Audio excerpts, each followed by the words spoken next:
Vamos a abrir nuestras Biblias en la primera carta de Juan, en el capítulo 1.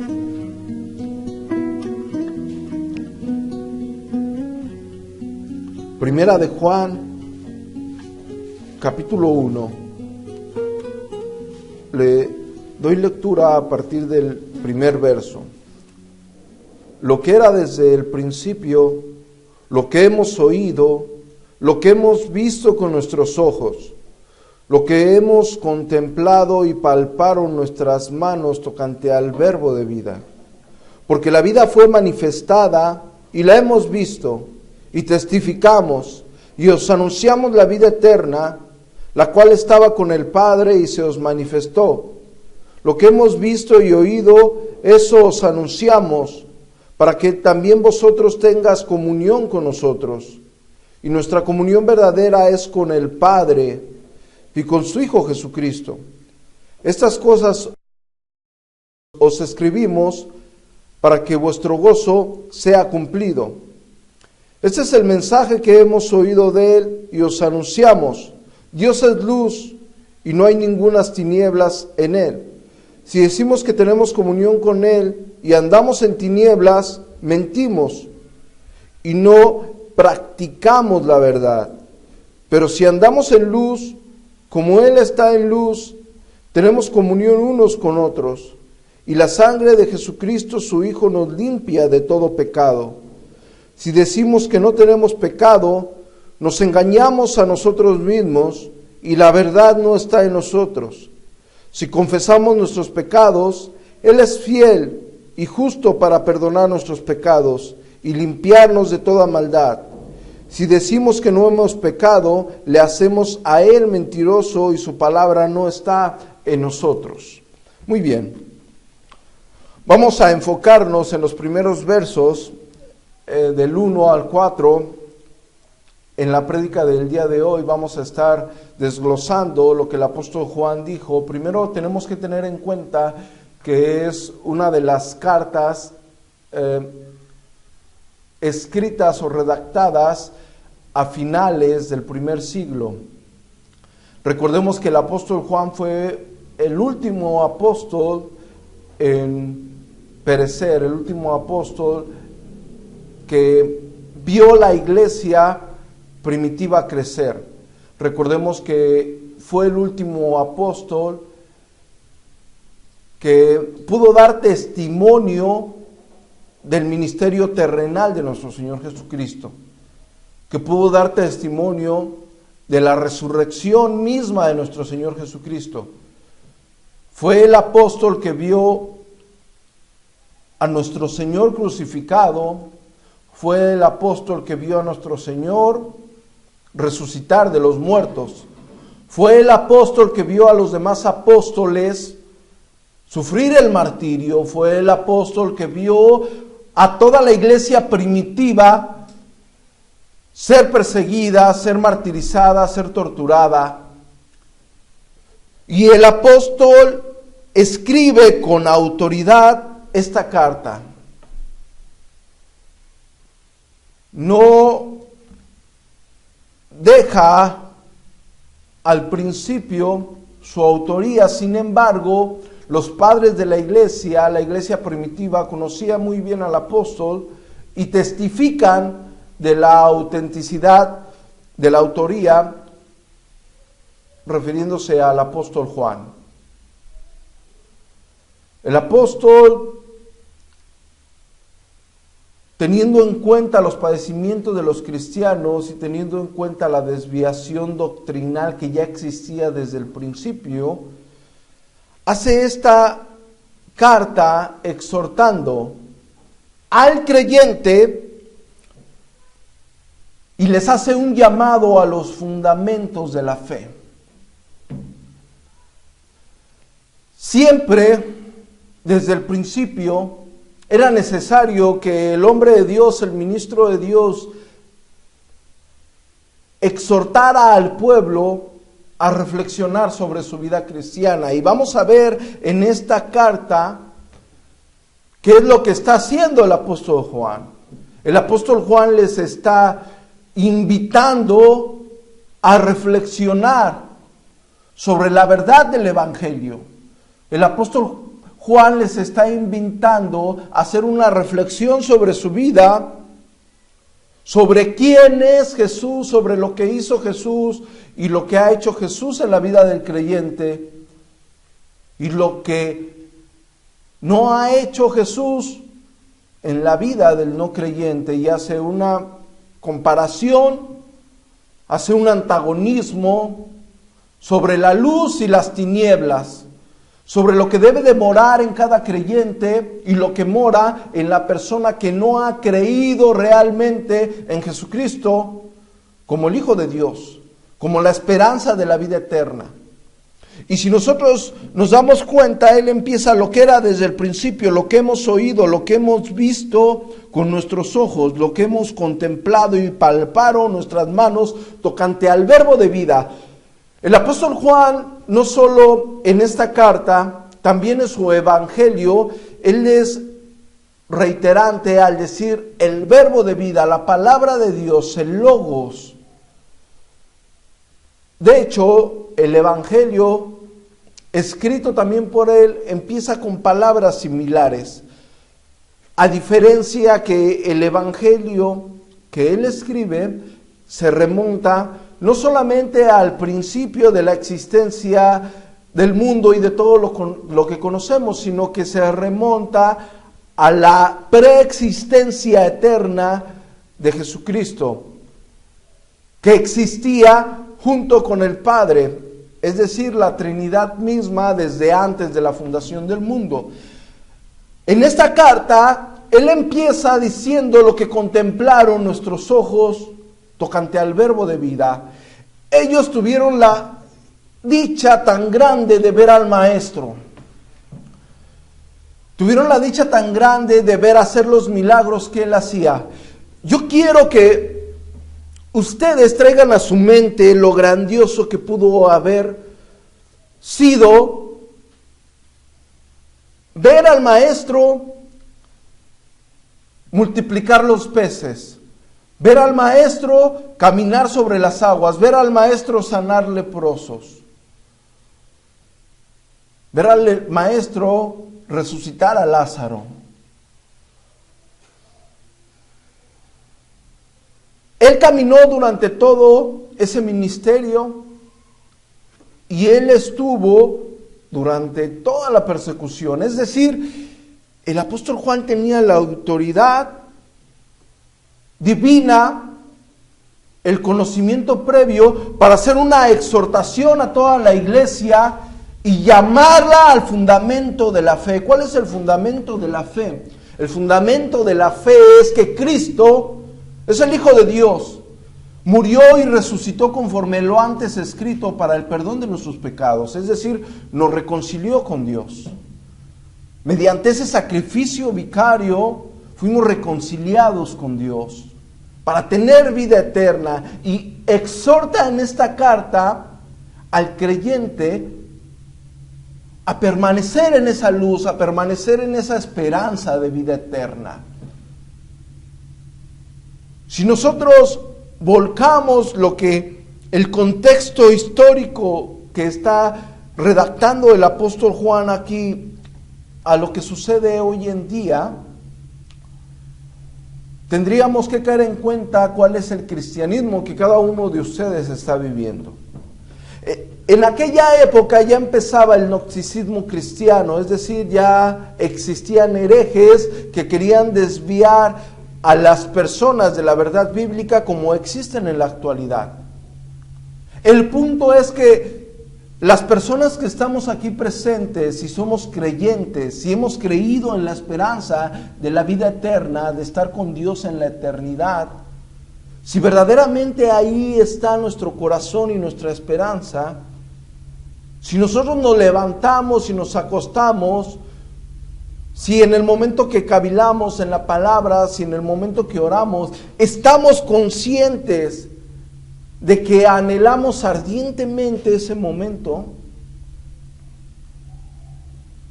o nuestra vida, nuestras emociones, nuestros deseos y nuestros anhelos están puestos en otras situaciones. Y vemos la vida eterna como algo muy simple.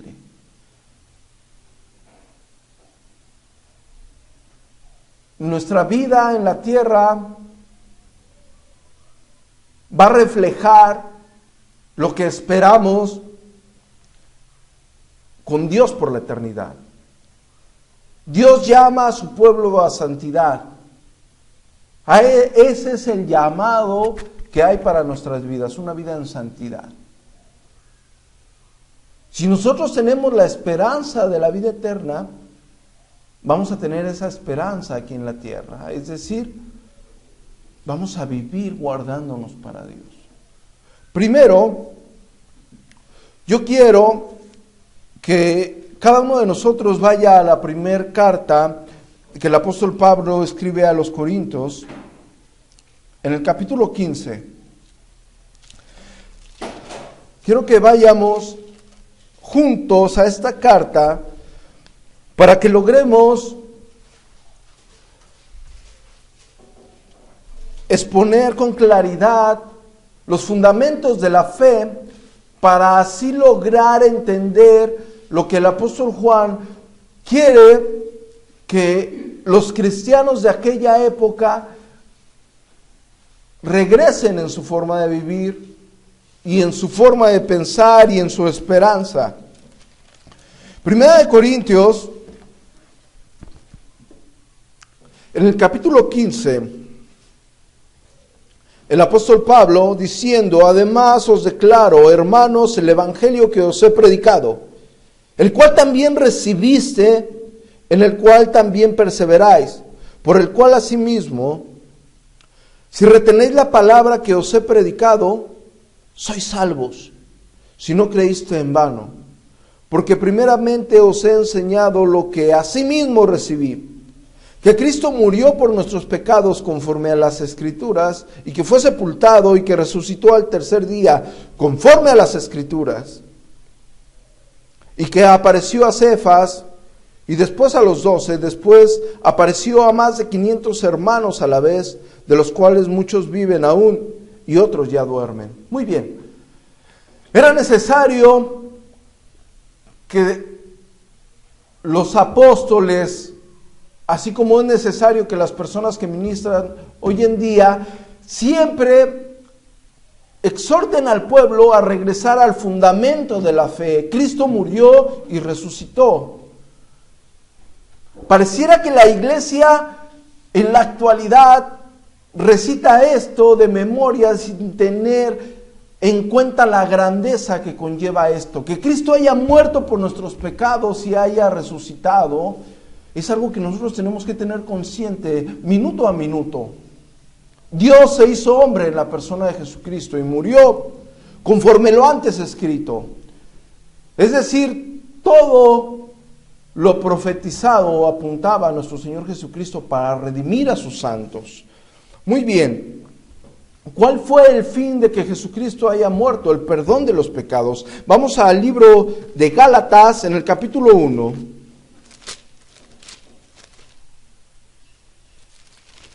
Le doy lectura en el verso 4. El cual se dio a sí mismo por nuestros pecados, para librarnos del presente siglo malo, conforme a la voluntad de nuestro Dios y Padre, a quien sea la gloria por los siglos de los siglos. Amén. Efesios 1:7.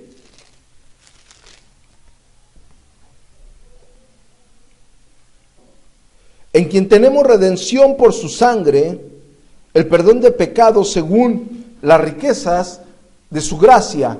Colosenses 1:14.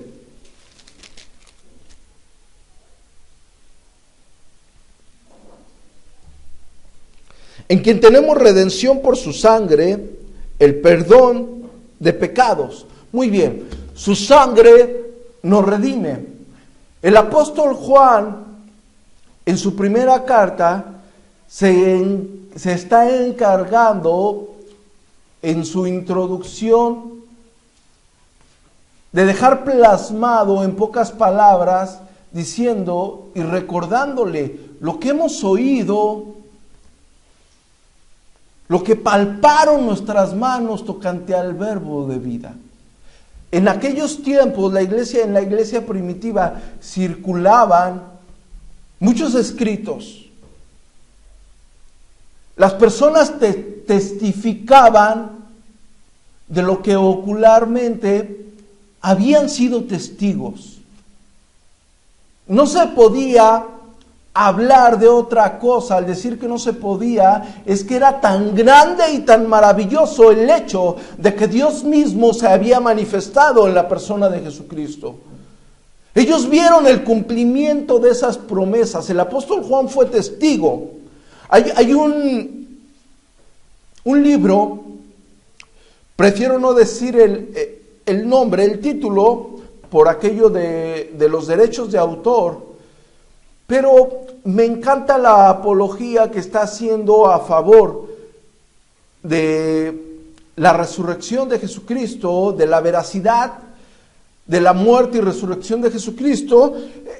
Aparte de que el autor de este libro hace una excelente apología con respecto a todo lo profetizado, él concluye con una lógica muy extraordinaria, porque aparte de plasmar bíblicamente e históricamente todo lo que nuestro Señor Jesucristo hizo, él después dice que si Jesucristo hubiese sido un fraude, suponiendo que Jesucristo hubiese sido una persona que engañó,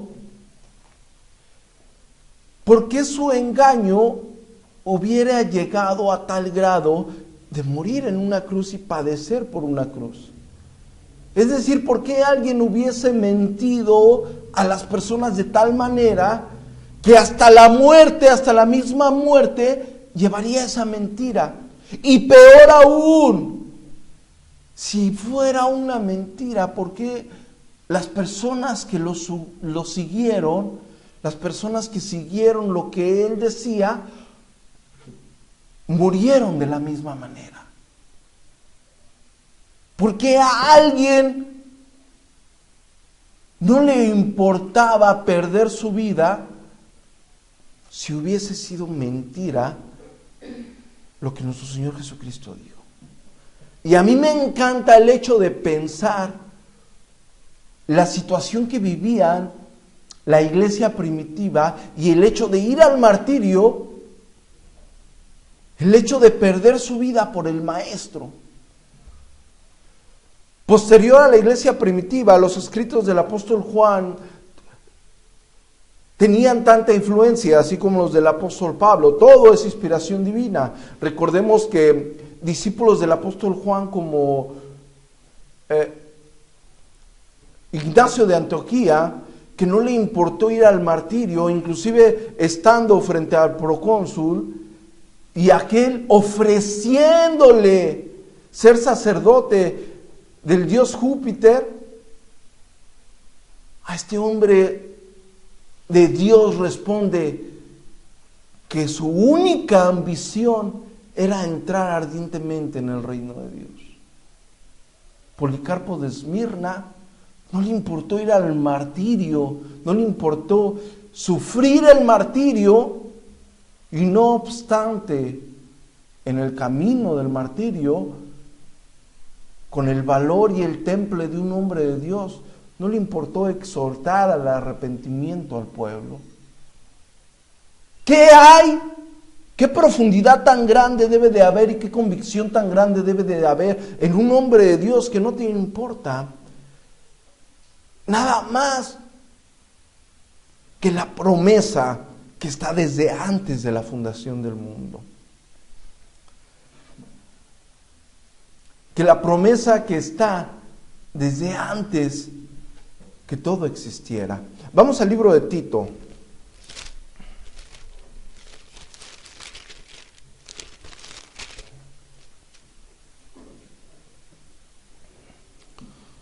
El apóstol Pablo diciendo: Pablo, siervo de Dios y apóstol de Jesucristo, conforme a la fe de los escogidos de Dios y el conocimiento de la verdad que es según la piedad, en la esperanza de la vida eterna, la cual Dios, que no miente, prometió desde antes del principio de los siglos, y a su debido tiempo manifestó su palabra por medio de la predicación que me fue encomendada por mandato de Dios nuestro Salvador.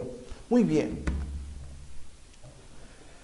El apóstol Juan en su primera carta, cuando está diciendo lo que hemos oído, lo que testificamos, lo que palparon nuestras manos, está ofreciendo a todos sus escuchas, a todas las personas que iban a leer lo redactado por el apóstol, les está ofreciendo la grandeza que tuvieron, el privilegio que tuvieron de estar presente en el ministerio terrenal de nuestro Señor Jesucristo.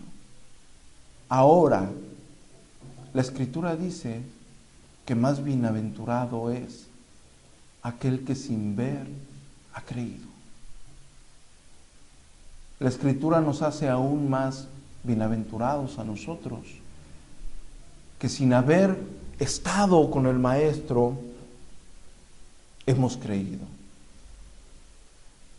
Hemos creído en que Él es el Hijo de Dios, en que Él murió y resucitó para el perdón de nuestros pecados. Hemos creído en que Él nos reconcilió con Dios. Efesios 2:16.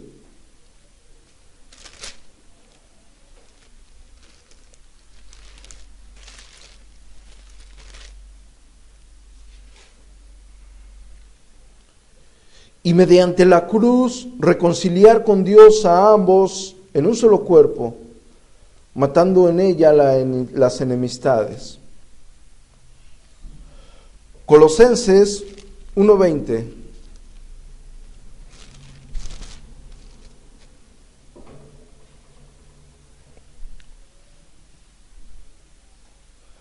Colosenses 2:13.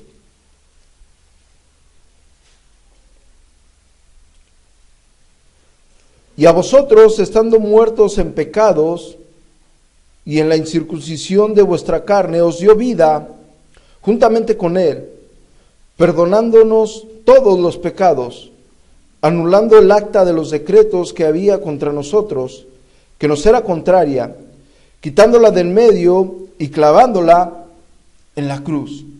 Muy bien.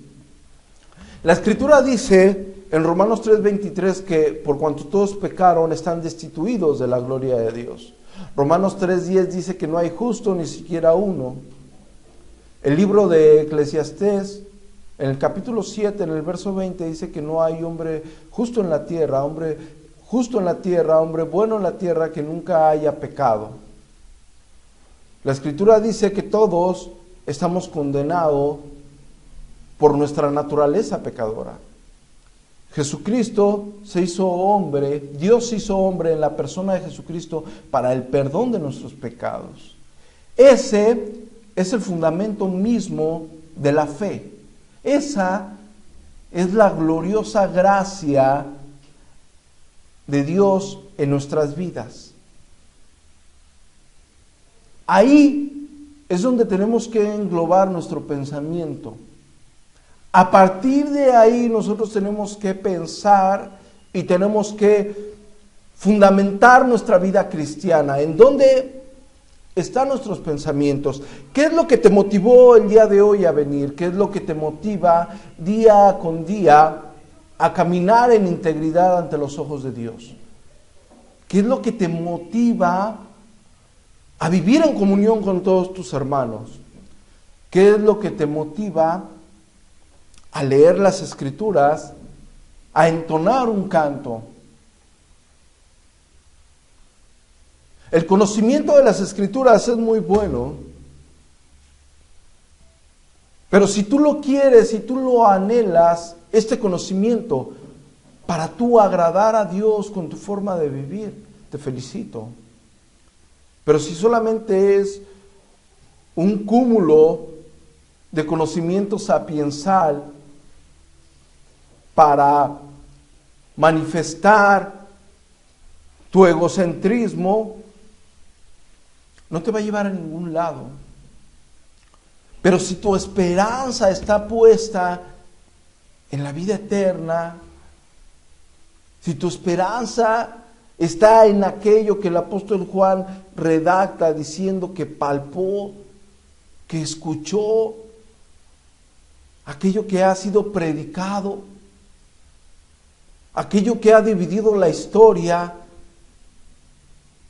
aquello que existe desde antes que todo existiera, aquello por lo cual se vuelcan las naciones, aquello que es tan poderoso para quebrantar nuestro mismo espíritu. Un llamado al fundamento de la fe. La iglesia cristiana está esperando la venida de su Señor. ¿Cuándo será? No sabemos. Sí sabemos las señales, pero nosotros estamos esperando su venida. Ahí está nuestra esperanza como creyentes. El fundamento de la fe, que Dios mismo se hizo hombre en la persona de Jesucristo para el perdón de nuestros pecados. Ahí está nuestro caminar, ahí debe de estar nuestro caminar, en esa esperanza. Pase lo que pase y suceda lo que suceda, estemos en la situación que estemos, emocional, física, económica. Nosotros sabemos que somos peregrinos en esta tierra y que vamos a morir un día. ¿Y a dónde vas a ir cuando mueras? ¿A dónde? Ya sabes. Ahí está tu mirada, ahí está. Piensas en ello, piensas en el día que estés frente a tu Señor.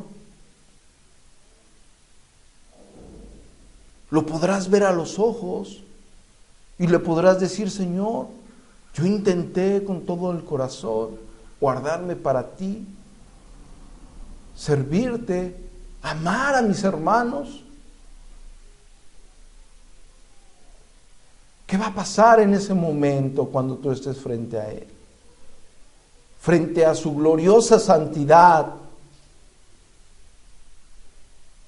frente a su eterno conocimiento. ¿Alguna vez has pensado en ello?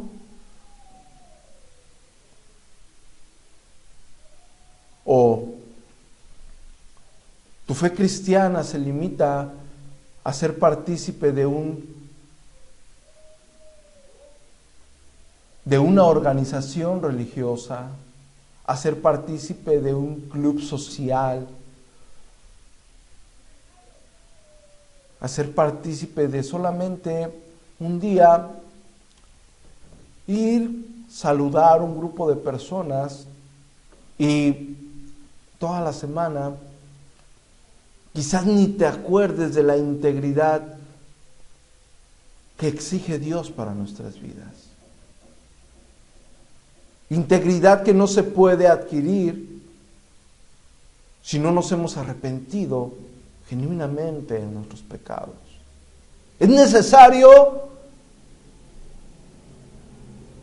que el hombre atienda el llamado al arrepentimiento. Es necesario. Es necesario que englobemos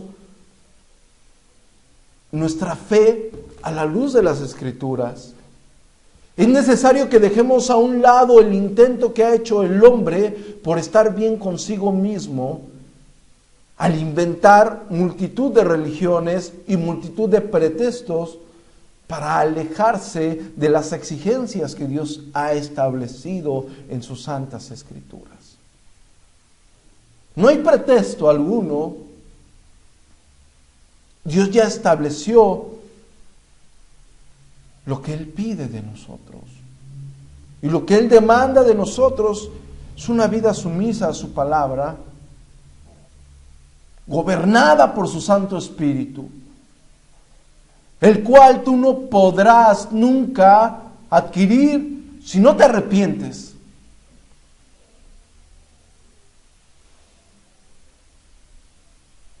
Un llamado al fundamento de la fe. Basta de vida religiosa.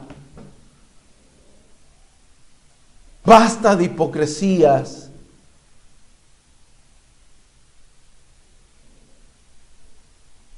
Basta de emocionalismos. Basta de una vida social activa. Vamos directo a una comunión con Dios. A lo más grandioso que existe. A lo más grandioso y lo más pleno que el ser humano puede experimentar en su vida. Conocer al Creador del universo, al Creador de todo lo que existe. Y lo único que nos puede llevar a ese conocimiento es Jesucristo. Él dijo: yo soy el camino, la verdad y la vida. Nadie verá al Padre si no es por mí. La salvación que está desde antes de la fundación del mundo, por medio de Jesucristo. El apóstol Pedro dice en Hechos capítulo 4, verso 12, y en ningún otro hay salvación, porque no hay otro nombre bajo el cielo dado a los hombres en el que podamos ser salvos. Un llamado a la esperanza de la vida eterna que estaba desde antes de la fundación del mundo con el Padre. Juan 17, 5.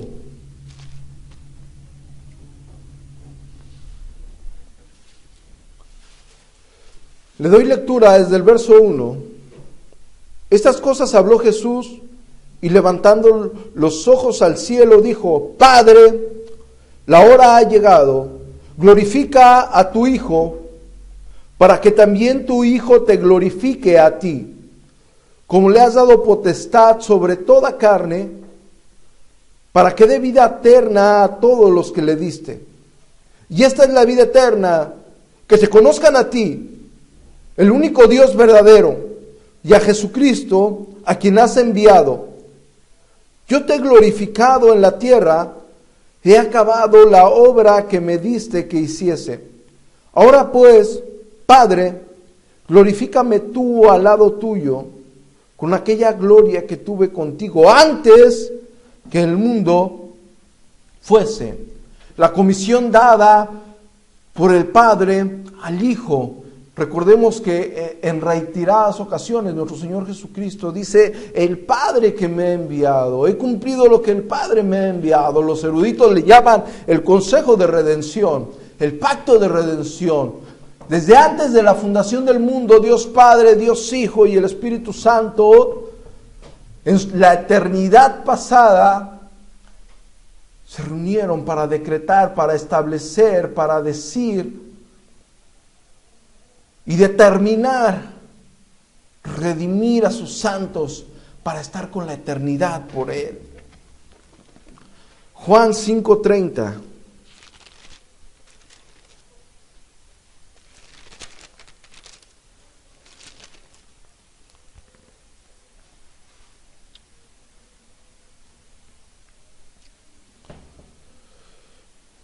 No puedo yo hacer nada por mí mismo. Según oigo, así juzgo, y mi juicio es justo, porque no busco mi voluntad, sino la voluntad del que me envió, la del Padre.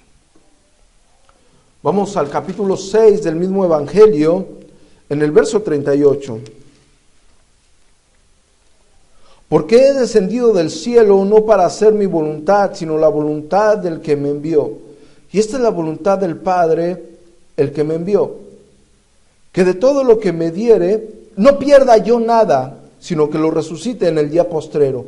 Y esta es la voluntad del que me ha enviado, que todo aquel que ve al Hijo y cree en Él, tenga vida eterna, y yo le resucitaré en el día postrero. Vida eterna para nuestras vidas. por medio de la sangre de nuestro Señor Jesucristo, por medio de ese sacrificio vicario que nos redime con Dios, que nos redime para Dios por la eternidad, para alabanza de su gloria.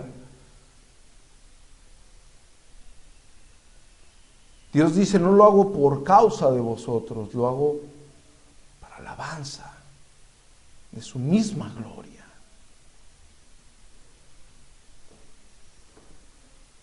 Es tan glorioso el hecho que cada uno de nosotros debe de tener siempre en mente, no solamente el día que vienen al servicio, no solamente el día que nos reunimos para escuchar la palabra de Dios, que nos reunimos para cantar, que ustedes traigan en cada momento, ya sea cuando ustedes están felices y dichosos, ya sea cuando están tristes o pasando por alguna dificultad,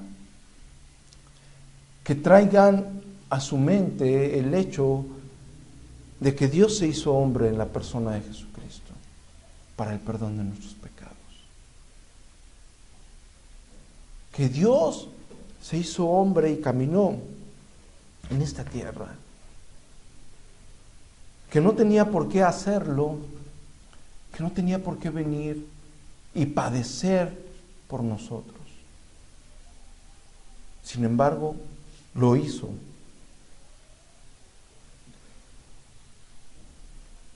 Y la salvación te la otorga por gracia. Te brinda su Santo Espíritu. Y no solo te brinda su Santo Espíritu, te promete que Él va a hacer que perseveres en santidad. Y no solamente te promete que va a hacer que perseveres en santidad, sino la Escritura dice que promete que te va a perfeccionar para estar con Él. Y no solamente te da, no solamente viene a esta tierra y muere por tus pecados, no solamente viene y muere y sufre el martirio que cada uno de nosotros debió de sufrir. No solamente va a la cruz del Calvario, derrama su sangre y resucita, como lo antes escrito, como lo antes dicho, lo antes estipulado.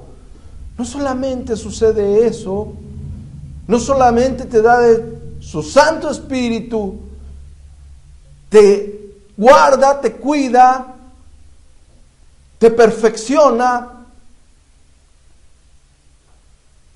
sino que te ofrece vida eterna.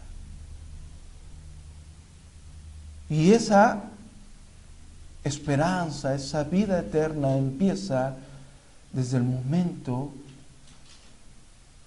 en que tú conoces al Señor.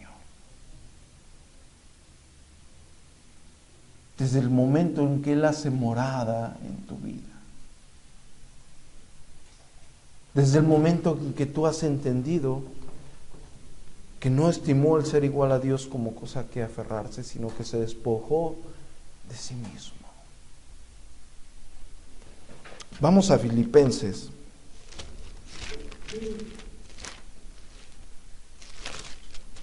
El capítulo 2, verso 5. Haya pues en vosotros este sentir que hubo también en Cristo Jesús, el cual siendo en forma de Dios no estimó el ser igual a Dios como cosa a que aferrarse, sino que se despojó a sí mismo, tomando la forma de siervo, hecho semejante a los hombres, y estando en la condición de hombre, se humilló a sí mismo, haciéndose obediente hasta la muerte, y muerte de cruz.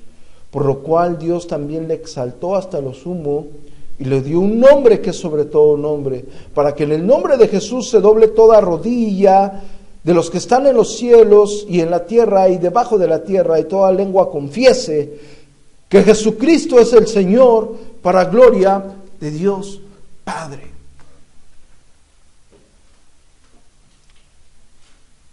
La verdad del glorioso Evangelio, las buenas noticias de salvación. La incapacidad del hombre por agradar a Dios, lo condenaba a sí mismo, y Dios en su absoluto y eterno, glorioso amor y en su soberana gracia nos redime para estar con Él por la eternidad.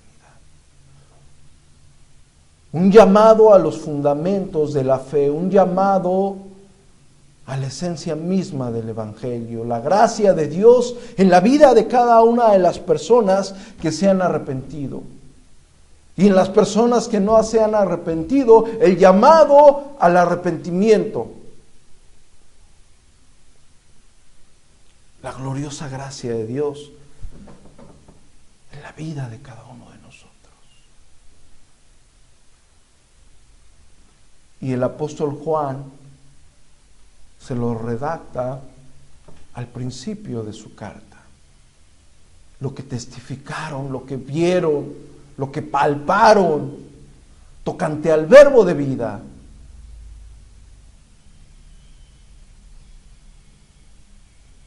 La palabra de Dios, el logos de vida, la esperanza de cada uno de nosotros, de cada persona que ha depositado su fe en la persona de Jesucristo. No tiene otra esperanza el ser humano, no la tiene. No hay nada. No hay nada. No hay nada en esta tierra. Vamos a morir. Pobres y ricos morirán. Sanos y enfermos perecerán. La vida se pasa tan rápido. Un día eres joven y empiezas con una multitud de sueños y quieres cumplirlos. En una etapa un poco más grande sientes que el mundo lo puedes consumir en tu propia mano y puedes acabar con él. Después te vuelves una persona madura y estableces bien las cosas y un rumbo fijo. Y cuando menos te das cuenta, si Dios te lo permite, ya eres una persona de avanzada edad. Y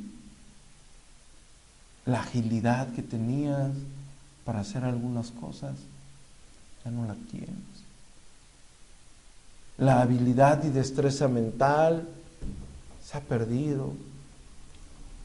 Y quizás tu pelo se ha cubierto de canas. Y tu cuerpo ya no es el mismo. Y cuando menos pienses, alguien va a tener que ayudarte a hacer algunos movimientos, a bajar o subir algunas escaleras. Y el día menos pensado, vas a morir. Y eso va a pasar con todos. Es tan rápido ese proceso que no nos dimos cuenta cuando sucedió, que no nos dimos cuenta cuando se fueron nuestros 15 años, cuando se fueron nuestros 20 años.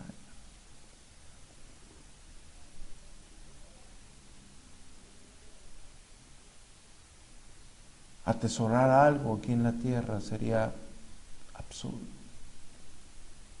sería totalmente absurdo. Somos peregrinos, moriremos.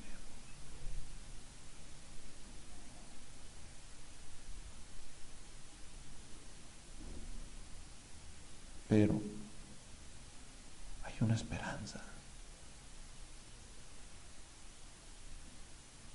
Y tiene un nombre, que es sobre todo nombre, en el cual toda rodilla se va a doblar. Y su nombre es Yeshua, Jesucristo, el Hijo de Dios. El Rey de gloria, el pan de vida, el Cordero de Dios. El Rey de reyes, la estrella resplandeciente de la mañana, la roca, el sol de justicia, el verbo de vida, el Cristo, el Hijo de Dios viviente. Ahí está mi esperanza, la esperanza para cualquier persona. Solo tenemos que arrepentirnos de nuestros pecados y volcar nuestra vida a Él, quien ya hizo y consumó las exigencias de la ira de Dios. Amén. A Él sea la gloria por los siglos de los siglos.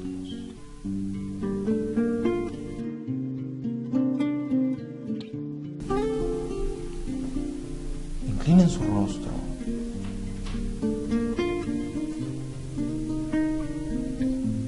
y digámosle al Señor: gracias. Gracias, Padre, por morir en esa cruz del Calvario. Gracias, Señor, porque yo no merecía ese sacrificio. Gracias, Padre, por tu gracia y tu misericordia.